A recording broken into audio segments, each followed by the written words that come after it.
తెలంగాణలో యాసంగి పంటల సీజన్ మొదలైన నేపథ్యంలో రైతులు ఆశగా ఎదురుచూస్తున్న రైతు భరోసా పెట్టుబడి సాయంపై ప్రభుత్వం కీలక అడుగులు వేస్తోంది. కేవలం డబ్బులు పంచడమే కాకుండా ఈసారి సాంకేతికతను జోడించి అర్హులైన వారికే లబ్ధి చేకూరేలా చూడాలని ప్రభుత్వం భావిస్తోంది. ఈ అంశంపై పూర్తి వివరాలు నేపథ్యం విశ్లేషణ ఇక్కడ చూద్దాం. యాసంగి సీజన్కు సంబంధించి రైతు భరోసా నిధుల పంపిణీకి ప్రభుత్వం సన్నాహాలు చేస్తోంది. సంక్రాంతి పండుగ కానుకగా రైతుల ఖాతాల్లో డబ్బులు జమ చేయాలనేది సర్కారు ఆలోచన. అయితే ఈసారి నిధుల విడుదలకు ముందు సాగు భూములను పక్కాగా లెక్కించేందుకు శాటిలైట్ ఇమేజింగ్ సాంకేతికతను వాడుకోవాలని నిర్ణయించింది. గతంలో మాదిరిగా రాళ్లు, గుట్టలు, రియల్ ఎస్టేట్ వెంచర్లకు డబ్బులు వెళ్లకుండా అడ్డుకట్ట వేయడమే దీని ప్రధాన ఉద్దేశం.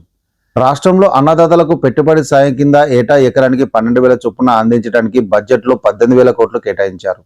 గత వానాకాలం సీజన్లో సుమారు 69 లక్షల మంది రైతులకు దాదాపు 9,000 కోట్లను ప్రభుత్వం విజయవంతంగా పంపిణీ చేసింది. ఇప్పుడు యాసంగికి కూడా అదే విధంగా నిధులు అవసరమవుతాయని అంచనా. అయితే వ్యవసాయానికి పనికిరాని భూములకు కూడా ఈ డబ్బు వెళ్తుందన్న విమర్శలు, పరిశీలనల నేపథ్యంలో ప్రభుత్వం ఈసారి అప్రమత్తమైంది. ప్రభుత్వ గణాంకాల ప్రకారం రాష్ట్రంలో 1.5 ఎకరాల వ్యవసాయ భూమి రికార్డులో ఉంది. కానీ క్షేత్రస్థాయిలో పరిస్థితి వేరుగా ఉంది.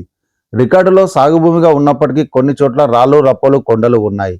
నగరాలు, పట్టణాల శివార్లో వ్యవసాయ భూములు రియల్ ఎస్టేట్ ప్లాట్లుగా మారిపోయాయి. గత సీజన్లో ఇలాంటి సాగుకు పనికిరాని దాదాపు 5 లక్షల ఎకరాలకు కూడా రైతు భరోసా డబ్బులు వెళ్ళినట్లు అంచనా వేస్తున్నారు. ప్రజాధనం వృధా కాకుండా ఉండాలంటే కేవలం పంటలు పండించే వాస్తవ సాగు భూములకే సహాయం అందాలి.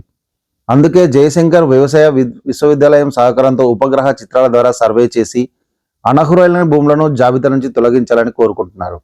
నిధుల వృధాను అరికట్టడం ద్వారా నిజంగా వ్యవసాయంపై ఆధారపడిన రైతులకు భవిష్యత్తులో మరింత మెరుగైన సాయం అందే అవకాశం ఉంటుంది.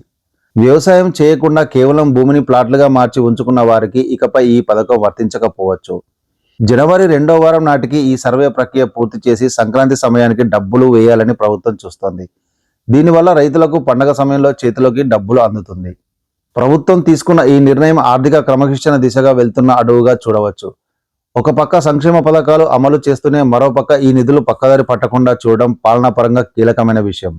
డిసెంబర్ 29 నుంచి ప్రారంభం కానున్న అసెంబ్లీ సమావేశాల్లో దీనిపై మరింత స్పష్టత వచ్చే అవకాశం ఉంది.